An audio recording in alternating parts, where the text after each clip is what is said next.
Yeah. Sir, start. Statement by Minister Shriman Piyush Goyal ji.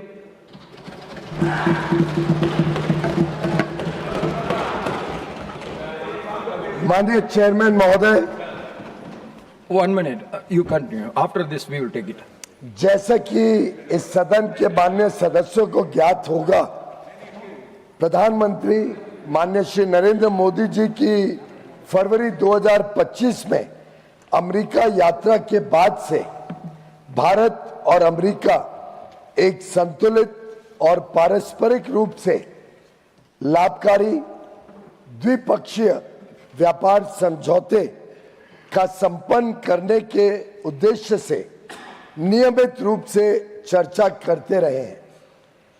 इसी को ध्यान में रखते हुए दोनों पक्षों के वार्ताकारों ने पिछले 1 वर्ष में विभिन्न स्तरों पर गहन बातचीत की है। दोनों पक्षों के महत्वपूर्ण और विविध हितों को देखते हुए यह स्वाभाविक है कि दोनों पक्ष अपनी अपनी अर्थव्यवस्थाओं के महत्वपूर्ण और संवेदनशील क्षेत्रों की रक्षा करते हुए सर्वोत्तम संभव परिणाम सुनिश्चित करना चाहेंगे।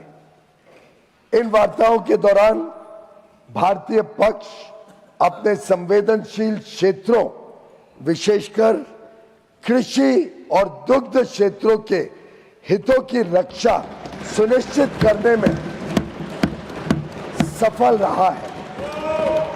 अमेरिकी पक्ष के भी कुछ ऐसे क्षेत्र थे जो उनके दृष्टिकोण से संवेदनशील थे। लगभग 1 वर्ष तक चले कई दौर के विचार विमर्श के बाद दोनों वार्ताकार दल द्विपक्षीय व्यापार समझौते के कई क्षेत्रों को अंतिम रूप देने में सफल रहे।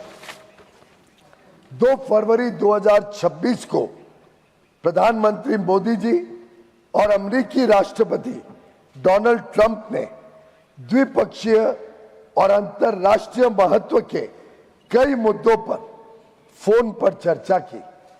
इसके बाद राष्ट्रपति ट्रंप ने अमेरिका को किए जाने वाले भारतीय निर्यात की दर घटाकर 18% करने की घोषणा की।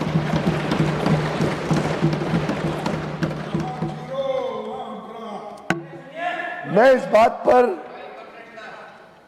बात पर जोर देना चाहता हूं कि यह अमेरिका द्वारा कई प्रतिस्पर्धी देशों पर लगाए गए टैरिफ से कम है, जिससे अमेरिकी बाजार में भारत की निर्यात प्रतिस्पर्धात्मकता में वृद्धि होगी।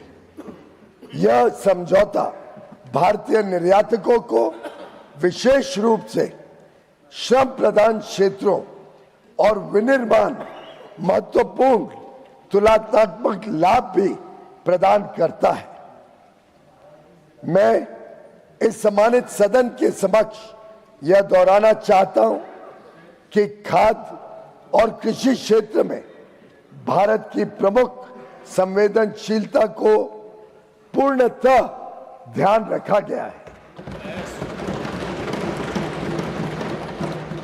साथ ही यह साझेदारी लघु एवं मध्यम उद्यमों, MSMEs, उद्यमियों, कुशल श्रमिकों और उद्योग के लिए नए अवसर खोलेगी, उन्नत प्रौद्योगिकियों तक पहुंच को सुगम बनाएगी और भारत के make in India for the world, design in India for the world और innovate in India for the world के दृष्टिकोण को साकार करने में सहायक होगी।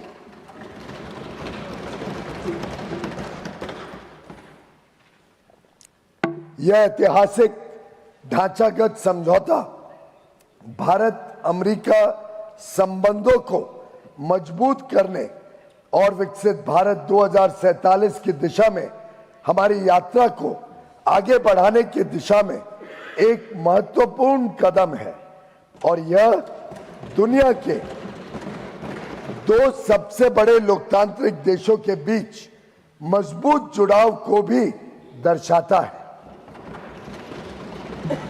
जो स्वाभाविक साझेदार हैं और साझा समृद्धि के लिए मिलकर काम कर रहे हैं।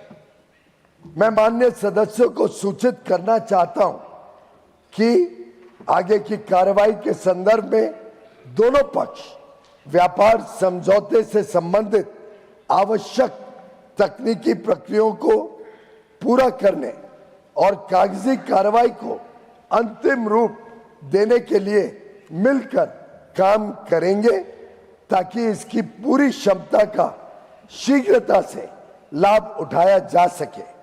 समझौते की विस्तृत रूपरेखा इन प्रक्रियाओं के समापन के पश्चात तुरंत घोषित की जाएगी। माननीय सदस्यों को भारत के ऊर्जा स्रोतों से संबंधित उन मुद्दों की जानकारी होगी जो इस समझौते पर हुई चर्चाओं के दौरान उठाए गए हैं। मैं स्पष्ट करना चाहता हूं, जैसा कि सरकार ने कई बार सार्वजनिक रूप से कहा है कि 140 करोड़ भारतीयों की ऊर्जा आवश्यकताओं की सुरक्षा सुनिश्चित करना सरकार की सर्वोच्च प्राथमिकता है।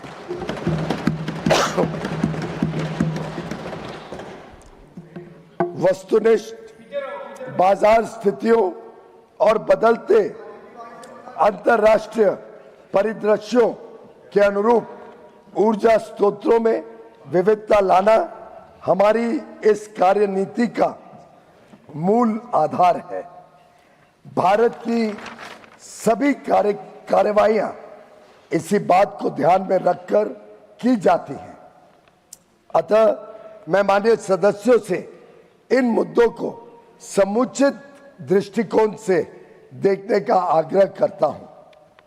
दोनों देशों के बीच भावी व्यापार अवसरों के संदर्भ में माननीय सदस्यगण इस बात को समझ लेंगे कि भारत और अमेरिका काफी हद तक एक दूसरे की पूरक अर्थव्यवस्थाएं हैं। जैसे जैसे भारत विकसित भारत के पथ पर अग्रसर हो रहा है, हमें ऊर्जा, विमानन, डेटा केंद्र, परमाणु ऊर्जा आदि सहित कई क्षेत्रों में अपनी क्षमताओं को बढ़ाने की आवश्यकता होगी।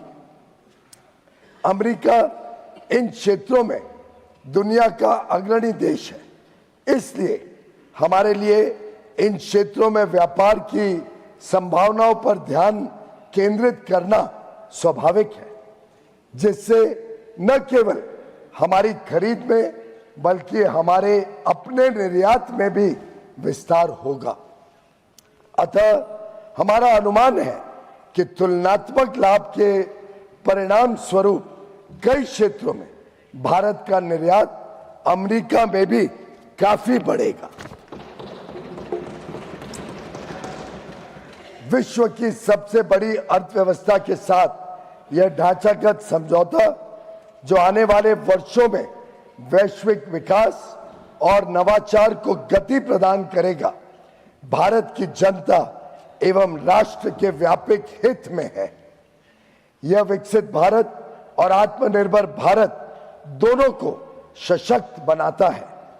हम अपने देश के लिए माननीय प्रधानमंत्री जी के इस दृष्टिकोण को साकार करने में की दिशा में निरंतर कार्य करते रहेंगे। धन्यवाद। For more of such videos, do like, share and subscribe to ET Now Swadesh.